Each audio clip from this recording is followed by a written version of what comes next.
Well, hello everybody, this is Sam at CBF, and I am with Rosie to my left. Now Rosie, you're part of our CBF family. People know you around here, but just assume for a moment there's somebody in Southwest Virginia or around the world who hasn't heard about you and your mission.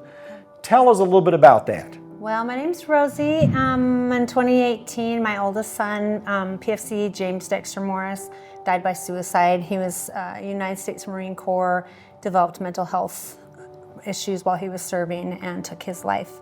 So in the wake of that catastrophe, I was already a runner, and to survive, I just got up and ran every day and was training for my first 100-mile race when he passed away. So I had decided that I would run that to honor him. And when I eventually finished that first one, I just fell in love with the sport, and eventually after a couple races I made the goal to run 100-milers, and against all odds I actually finished this last month. So wow. So let me just make sure everybody gets this. This last month you finished 100-milers in order to bring awareness to suicide among veterans. Yeah, military and veteran suicide. Which you experienced yourself with your son. Yeah. Oh my goodness. So interesting, inspiring story about how you are coping with your pain and have found purpose in running and awareness. We've heard a lot in the news lately about Jeremy Hall, a young man who lost his life in the line of duty as a corrections officer. I have spoken to his wife, Dawn. I know in a recent interview, she said she's trying to find purpose in her pain. Talk to me about that. Tell me what that does for you as you are trying to understand this pain that you and your family went through.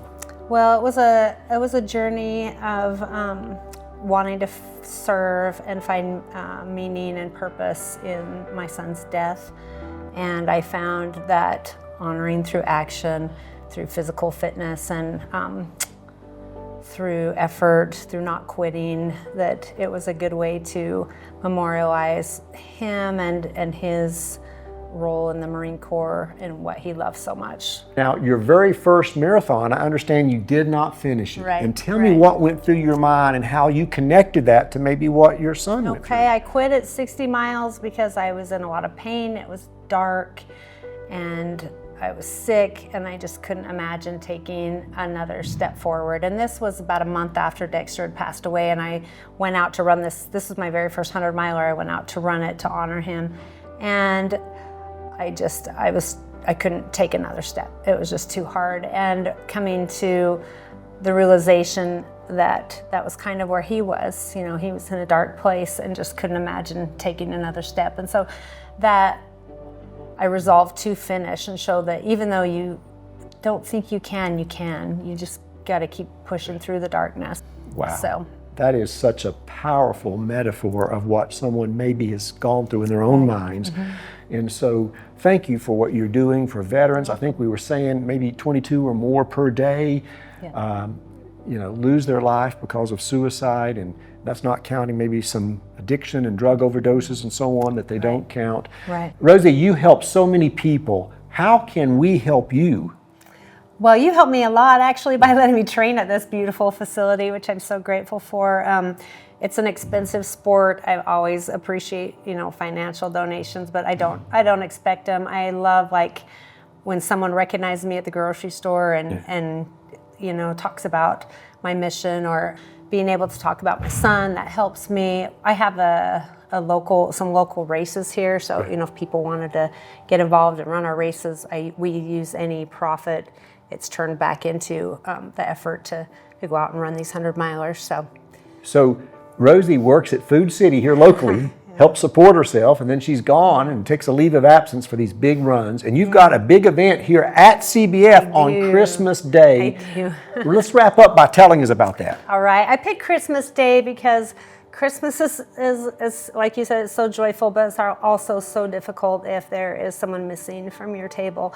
And to help me get through the day, back when I had kids and family at home, we would do all our festivities, but then it was just nothing to do, and then the feeling of sadness was oppressive, and so I just decided to run through it.